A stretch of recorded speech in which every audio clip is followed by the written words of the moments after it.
সম্মানিত দর্শকবৃন্দ এবং খামারি ভাইবৃন্দ, আসসালামু আলাইকুম। আমি মা ভেট মেডিসিন কর্নার থেকে প্রোভাইডার লাতিফুল খাবির সাজিদ, পল্লী বিজ্ঞানী চিকিৎসক, প্রশিক্ষণরত। আশা করি আপনারা ভালো আছেন। আলহামদুলিল্লাহ, আল্লাহর অশেষ রহমতে আমিও ভালো আছি, আলহামদুলিল্লাহ। আজ আমি আপনাদের সামনে গবাদি পশু পাখির একটি গুরুত্বপূর্ণ বিষয় নিয়ে আলোচনা করতে ভিডিওতে এসেছি। সেটি হচ্ছে গবাদি পশু পাখির কৃমিনাশক নিয়ে একটি আলোচনা, এবং এটি অতি গুরুত্বপূর্ণ একটি আলোচনা। আমরা সাধারণত গবাদি পশু পাখিকে কৃমিনাশক করি, কিন্তু হয়তোবা কখনো কোনো ক্ষেত্রে আমরা সঠিক সময় সঠিক বয়সটা নির্ধারণ করতে জানি না, যার কারণে বিভিন্ন জটিলতায় পড়তে হয়। দেখা যায় যে অতিরিক্ত কম বয়সে ওভারডোজ দিয়ে ফেলি, যার কারণে বিভিন্ন জটিলতায় পড়তে হয়। আবার প্রাপ্তবয়স্ক প্রাণীকে অনেক কম মাত্রার কৃমিনাশক করি, যার কারণে গবাদি পশুটার বা পাখিটার উপকারের চেয়ে জিনিসটা আরো ক্ষতির দিকে সম্মুখীন হয়। তো আজ আমি এই বিষয়টা নিয়ে আলোচনা করব। গবাদি পশু এবং পাখির কৃমিনাশক কখন, কিভাবে এবং কত মাত্রায় প্রয়োগ করতে হবে, এবং তার পরবর্তী পর্যায়ে কোন কোন ঔষধ খাওয়ালে তার থেকে ভালো রেজাল্ট বা ফলাফল পাওয়া যাবে, তা নিয়ে আমি আলোচনা করব। চলুন আমরা এখন মূল বিষয়ে আসি।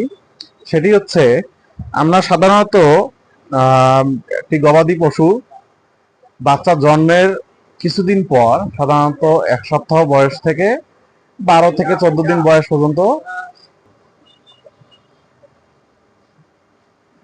12 থেকে 14 দিনের মধ্যে দেখা যায় যে বাছুরগুলো অনেক সময় মাটি চাটে।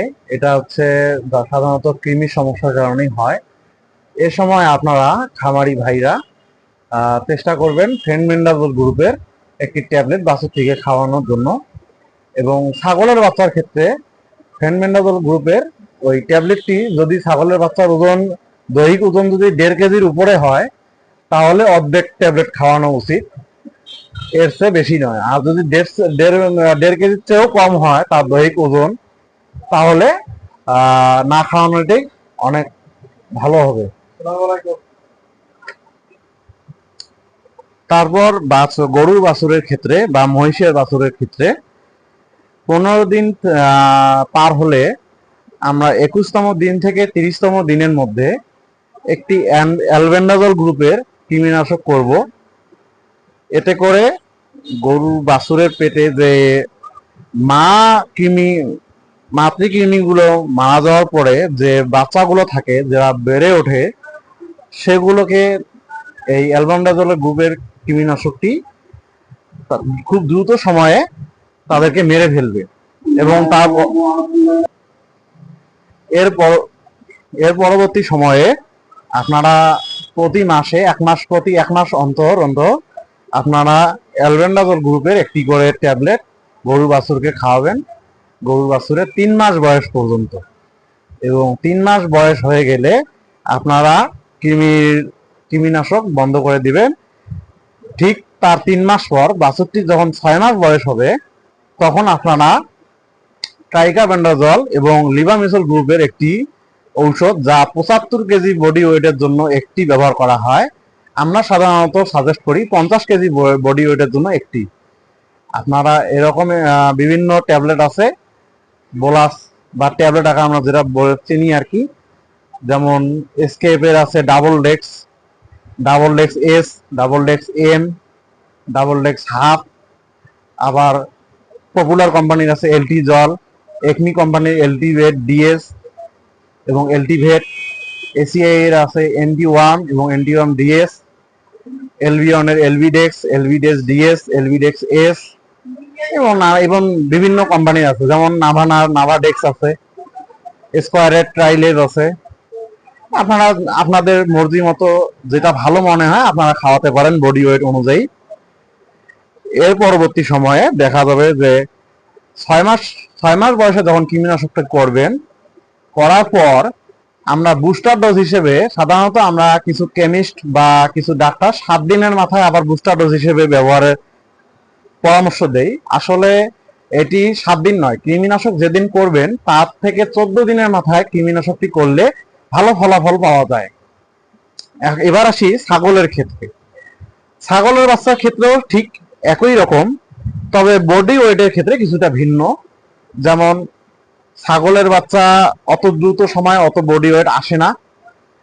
আপনারা অ্যালবেন্ডাজল গ্রুপের ঔষধ ব্যবহার করবেন, তবে একটি একটি অ্যালবেন্ডাজল গ্রুপের ঔষধ সাধারণত ছাগলের 1 মাস বয়সে আপনারা হাফ করে দিবেন বা অর্ধেক, তার পরের মাসে ওই অর্ধেকই দিবেন।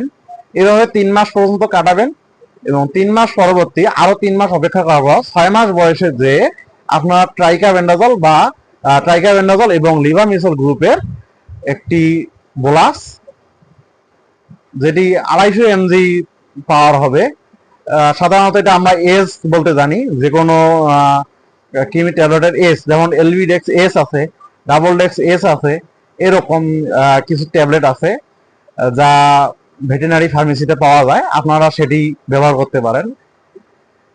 এরপরে 6 মাস বয়সে যখন কৃমিনাশকটি করলেন, সেটাও বুস্টার ডোজ হিসেবে 14 দিন পরে আবার অর্ধেক একটি ট্যাবলেট আপনারা খাওয়াবেন এবং এর পরবর্তী প্রতি 3 মাস অন্তর অন্তর আপনারা কৃমিনাশক এভাবে বডি ওয়েট অনুযায়ী আপনারা করে যাবেন। এবং এই বডি ওয়েট অনুযায়ী আপনারা কৃমিনাশক যখন কিনবেন, তখন অবশ্যই আপনারা কেমিস্টদেরকে জিজ্ঞাসা করবেন। কেমিস্ট বা ফার্মাসিস্ট আমরা যাদেরকে বলি বা ডাক্তার যারা সাজেস্ট করে, তাদের কাছে আপনারা শুনে নেবেন যে কতটুকু দেয়া উচিত বা অনুচিত, আপনারা শুনবেন। এবার আসি হাঁস মুরগির পালায়। হাঁস মুরগির ক্ষেত্রে আমরা সাধারণত 21 দিন থেকে কৃমিনাশক ব্যবহার করি। আমরা বাজারে ভেটেরিনারি ফার্মেসিতে বিভিন্ন ধরনের কৃমিনাশক দেখতে পাই, সেটা হচ্ছে পাউডার আকারেও পাওয়া যায় এবং লিকুইড আকারেও পাওয়া যায়। লিকুইড আকারে আমরা দেখতে পাই যে একমি নিওট্রাক্স ভেট, এটি 21 দিন বয়স থেকে কন্টিনিউ করা যেতে পারে এবং প্রতি 1 মাস অন্তর অন্তর বা 2 মাস অন্তর অন্তর করলে ভালো হয়। এবং এছাড়াও রেনেটা কোম্পানির এভিনেক্স একটি পাউডার আছে কৃমিনাশক, যা অত্যন্ত কার্যকরী। আবার একমি কোম্পানির প্যারাভেট নামে একটি পাউডার আছে, এটাও অত্যন্ত কার্যকরী। প্যারাক্লিয়ার আছে, এটাও অত্যন্ত কার্যকরী। এবার আসি গাভীর ক্ষেত্রে। একটি গাভী যখন বাচ্চা প্রসব করবে, বাচ্চা প্রসবের ঠিক 1 মাস পরে গাভীটিকে তার বডি ওয়েট অনুযায়ী লিভামিসল এবং ট্রাইকাবেন্ডাজল গ্রুপের যে কোনো কোম্পানির বোলাস বা ট্যাবলেট তাকে বডি ওয়েট অনুযায়ী দিতে হবে। এক্ষেত্রে ফলাফলটা ভালো আসবে এক্ষেত্রে যে গাভীটিকে দ্রুত সময়ে হিটে আনতে সাহায্য করবে এবং গাভীর ভিতরে কৃমি যে যত বেশি থাকুক না কেন, কৃমিগুলোকে দমন করবে। এক্ষেত্রে দেখা যাবে যে গাভীর কোনো বাহ্যিক কোনো সমস্যা হবে না বা আন্তরিক কোনো সমস্যা হবে না, রোগ প্রতিরোধ ক্ষমতা বৃদ্ধি হবে, এটাই। আর আমরা যেটা বলছি প্রথমে যে কৃমিনাশক প্রদান করার পরবর্তী সময়ে আমরা কি ব্যবহার করব। আমরা সাধারণত পল্লী চিকিৎসক বা সাধারণ যে আমাদের হসপিটালাইজড ডাক্তার যারা, আমাদের ভেটেরিনারি সার্জন, ইওলো স্যার, ডিওলো স্যার, যারা আর কি সার্জন, স্যাররা যেটা সাজেস্ট করে যে লিভার টনিক, আপনারা কৃমিনাশক করার 1 থেকে 3 দিনের মাথায় লিভার টনিকটি ব্যবহার করা শুরু করতে পারেন। এক্ষেত্রে আপনাদের উপকারের কথাটা বলি, সেটা হচ্ছে আপনাদের গাভী বা বাছুর গরু অথবা দেখা যাচ্ছে যে এরে বাছুর অথবা দামনা গরুর ক্ষেত্রে বা ছাগলের ক্ষেত্রে অনেক সময় কৃমিতে পেট মোটা হয়ে যায়, পেট নিচে নেমে আসে। এক্ষেত্রে দেখা যাবে যে লিভার টনিক, ভালো একটি লিভার টনিক ইউজ করলে পেটটা অনেকাংশেই কমে আসে এবং তার চেহারা এবং তার শরীরের মধ্যে চাকচিক্যতা চলে আসে। এখন আসি লিভার টনিকের ক্ষেত্রে। লিভার টনিক ইনজেকশন আকারেও পাওয়া যায় এবং লিকুইড আকারেও পাওয়া যায়। ইনজেকশন আকারে এসিআই এর হিপাভিটা আছে, যেটা 100 ml ভায়ালে পাওয়া যায়, এবং এছাড়াও লিকুইড আকারে বিভিন্ন কোম্পানির আছে, যেমন এসকেপের আছে হেপাটনিক, একমির আছে 2টা, একটা হচ্ছে ভেষজ, সেটা হচ্ছে হেপাটোভেট, এটা 100 মিলি, 500 মিলি, 1000 ml পাওয়া যায়। তার একমির কেমিক্যাল ঔষধ আছে একটি লিভার টনিক, সেটা হচ্ছে হেপাফিট, এটাও অত্যন্ত কার্যকরী। এছাড়াও রয়েছে পপুলার কোম্পানির লিভারফ্লেক্স, যেটি আমি মাঠ পর্যায়ে ব্যবহার করে থাকি, খামারিদেরকে সাজেশন বা উপদেশ দিয়ে থাকি এটি খাওয়ানোর জন্য। কারণ এই লিভার টনিকটিতে একটি প্রকৃতি থেকে মানে নেয়া একটি ভেষজ উপাদান, যেটি হচ্ছে অ্যান্ড্রোগ্রাফিক স্পেনিগুলেটা গ্রুপের একটি ওষুধ আছে, যেটি অ্যান্টিভাইরাল ড্রাগ হিসেবে পরিচিত। এটি খাওয়ালে আপনাদের গরু, ছাগল বা বাছুরের ক্ষেত্রে তাদের শরীরের রোগ প্রতিরোধ ক্ষমতা অনেকাংশেই বেড়ে যায়। এছাড়াও রয়েছে এলবিয়ন কোম্পানির এলবি লাইটনিক, অ্যালবার্টাস কোম্পানির লিভার টনিক, ওদের কোম্পানির লিভার টনিকটার নামই লিভার টনিক। তাছাড়াও রয়েছে রেনেটার হেপারেন বা রেনালিভ, এ ধরনের কিছু ঔষধ।